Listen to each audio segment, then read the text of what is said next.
Baga, ini ada kabar yang sebetulnya sangat-sangat menarik untuk dibahas ya terkait dengan pola konsumsi masyarakat Indonesia yang ternyata memang sangat-sangat mencintai mie instan. Betul. Terbukti ini kita menduduki posisi kedua di dunia untuk konsumsi mie instan tepat di bawah Cina.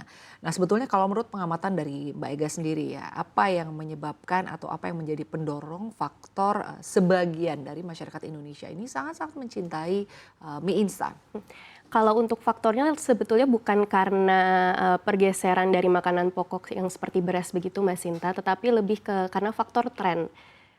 Kalau kita perhatikan sekarang mie instan itu tidak hanya sebatas rasa ayam saja atau rasa soto, itu sudah berkembang sekali. Ada yang ala rasa Korea yang pedas sekali, atau juga dengan ada yang toppingnya juga beragam. Artinya ada rasa baru begitu Betul, ya? jadi dan itu pun harganya tetap terjangkau begitu. Jadi ini ada variasi, ada pilihan variasi makanan dengan harga terjangkau dan mudah untuk dimasak.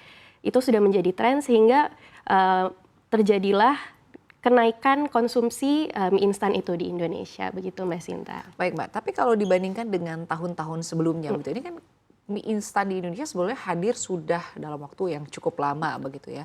Dan kita lihat juga ada beberapa brand-brand mie instan dari Indonesia yang juga cukup laris di luar negeri ya, kita melakukan ekspor begitu. Nah tapi kalau dilihat lagi tadi Mbak Ega melihat bahwa sebetulnya ini bukan pergeseran pola konsumsi dari beras begitu ya, atau dari nasi lah istilahnya begitu ya ke mie instan, tapi juga mungkin ada rasa-rasa yang memang mungkin menjadi penasaran juga oleh masyarakat. Nah, Anda melihatnya terkait dengan kenaikan atau pertumbuhan pola konsumsi masyarakat terhadap mie instan ini, apakah sifatnya hanya akan sementara saja atau ini mungkin tergantung dari bagaimana para produsen-produsen ini melakukan marketing atau pola pemasaran agar mungkin produk-produk mereka semakin diminati seiring dengan juga tadi ya semakin banyaknya varian rasa. Menurut kami yang kedua Mbak, karena sepertinya untuk mengeksplor variasi ini tidak ada habisnya dan secara supply ini selalu stabil baik dari dalam negeri ataupun mie yang kita impor, misalkan dari Korea atau dari Jepang. Ditambah kembali lagi tadi harganya untuk eksplor kuliner ini harganya terjangkau, jadi kami rasa ini akan selalu berkembang karena kalau kita lihat secara historical datanya memang konsumsi mie instan kita selalu meningkat dari tahun ke tahun dan memang kita selalu di posisi atas dalam 10 besar begitu. Jadi kalau kita melihat dari patternnya dan kemungkinan yang akan terjadi dari industri sepertinya akan lebih eksplor lagi, jadi kemungkinan konsumsinya juga akan semakin meningkat nantinya. Baik, lalu jika dikaitkan dengan melemahnya daya beli masyarakat ya, ada yang bilang untuk saat ini nih bahkan untuk menabung saja sulit sehingga makan tabungan begitu. Dan kalau kita lihat juga harga beras di beberapa waktu lalu sempat naik. Ya. Nah sementara kalau dibandingkan dengan harga mie instan, tentunya kan kita tidak mungkin ya makan mie instan setiap hari. Nah bagaimana nih kaitannya antara melemahnya daya beli dengan kemampuan masyarakat untuk tetap bisa membeli atau mengkonsumsi mie instan ketimbang mereka mengkonsumsi misalnya karbohidrat seperti kentang atau nasi gitu, beras. Nah, seperti apa pandangan Anda terkait dengan hal ini? Sebetulnya ini hampir sama seperti lipstick theory gitu Mbak Sinta. Jadi memang merasakan sedikit luxury dari hal yang masih bisa dijangkau begitu. Kalau kita melihat secara kasar seperti itu. Sebetulnya memang lebih diperlukan lagi data apakah di saat ini meningkat, pembelian beras juga menurun. Sejauh ini sih tidak ada yang men-state seperti itu. Tetapi kalau kita lihat lagi secara kasar kemungkinan karena itu tadi dengan variasi yang banyak jadinya merasakan kemewahan juga variasi rasa yang unik-unik gitu kan dari ragam negara dan juga dia termasuk simple juga dalam pemasaknya juga begitu dan mudah didapat juga begitu Mbak Sinta. Baik, lalu dengan meningkatnya ya konsumsi masyarakat Indonesia untuk mengkonsumsi mie instan ini, Anda sendiri melihatnya kontribusinya ke pertumbuhan ekonomi kita seperti apa sih? Kan kita tahu bahwa pertumbuhan ekonomi Indonesia ini sangat-sangat ditopang oleh pola konsumsi dari masyarakat. Nah kalau dikaitkan dengan pola konsumsi terhadap mie instan, ini sebetulnya prestasi atau seperti apa pandangan Anda dan juga kontribusinya seberapa besar sih? Kalau untuk ekonomi mungkin kontribusinya kita bisa melihat ke chain-nya ya Mbak, ada pola distribusinya di sana yang memang membantu dalam perputaran ekonomi. Lalu juga tidak bisa dipungkiri untuk sumber daya manusianya, penyerapan tenaga kerjanya juga cukup besar untuk industri ini.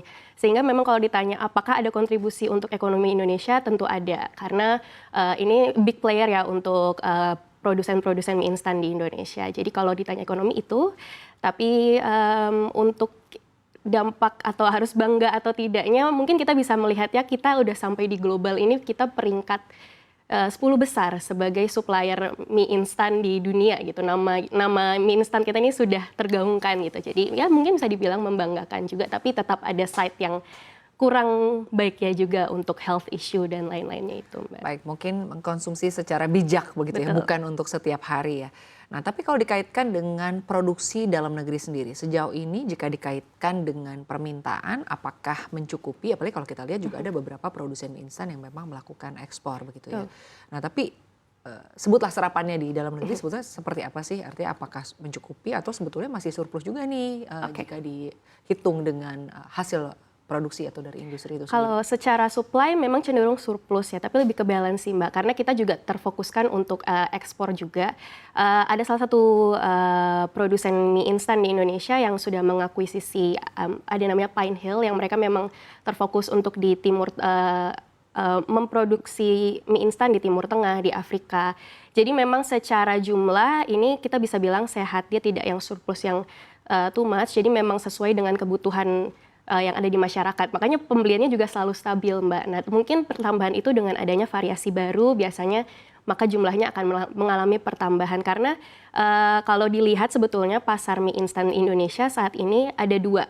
Yang satu backbone-nya itu yang rasa yang memang kita sudah familiar sebelumnya, yang biasanya rasa ayam, yang original lah Mbak. Nah, lalu yang sisanya didorong yang rasa-rasa yang baru itu. Gitu, kuliner-kuliner khas Indonesia ya? Ada, iya kan kalau Mbak Sinta pernah lihat ada yang rasa rendang, betul, ada rasa soto Banjar, soto Banjar juga ya. ada seperti itu. Nah, tapi kalau dikaitkan dengan preferensi mie instan di Indonesia, sebetulnya masyarakat ini lebih suka yang rasa original begitu, atau tadi untuk saat ini mungkin karena banyak sekali mungkin inovasi-inovasi terkait dengan rasa-rasa gitu ya, makanan-makanan atau masakan khas kuliner Indonesia, masyarakat saat ini sukanya lebih yang mana sih, atau ya mungkin ya itu balik lagi ke selera begitu? Kalau kami kemarin terakhir melihat itu dari laporan penjualan salah satu produsen di Indonesia, tetap yang paling besar penopangnya yang rasa original.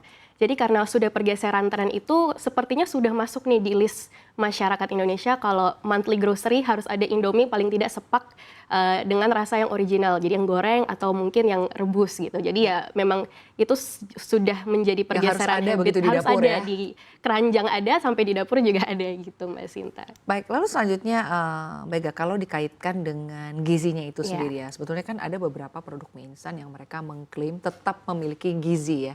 Dan memang sebagai tadi sudah kita bahas di awal ya, bahwa sebetulnya mengkonsumsi mie instan sebaiknya memang mungkin bukan untuk setiap hari. Iya. Nah, menurut pandangan Anda sendiri jika dikaitkan dengan gizinya ya, apakah sebetulnya gizi ini juga cukup bisa mencukupi kebutuhan begitu ya? Kalau dihitung mungkin dalam seminggu misalnya kita mengkonsumsi mie instan sebanyak 2 kali begitu, kan kita sebetulnya tetap harus mengkonsumsi yang mungkin makanan sehat ya gitu, seperti misalnya nasi atau juga kentang. Nah, bagaimana tanggapan Anda terkait dengan pola konsumsi masyarakat jika dikaitkan dengan asupan gizi yang ada di kemasannya? Apakah sebetulnya sesuai nggak sih dengan klaimnya?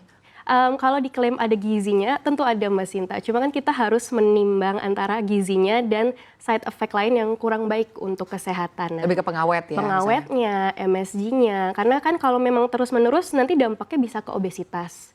Lalu karena itu kan nanti ada prosesnya masih digoreng lagi Mbak Sinta. Lalu pengawetnya yang tadi Mbak Sinta sebut, ya begitu. Dan nantinya karena memang terbiasa merasa oh ini sudah lengkap, praktis, mana ada toppingnya. Tapi kan ini topping sudah dikeringkan, di mana pasti nutrisi dan nilai gizinya menurun. Jadi ya kalau dibiasakan seperti itu, nanti terbiasa tidak mengkonsumsi protein yang memang masih murni, yang memang diperlukan untuk tubuh. Jadi untuk jangka panjang, kalau terlalu dibiasakan untuk setiap hari, tentunya tidak baik. Seperti yang Mbak Sinta bilang, harus dibatasi.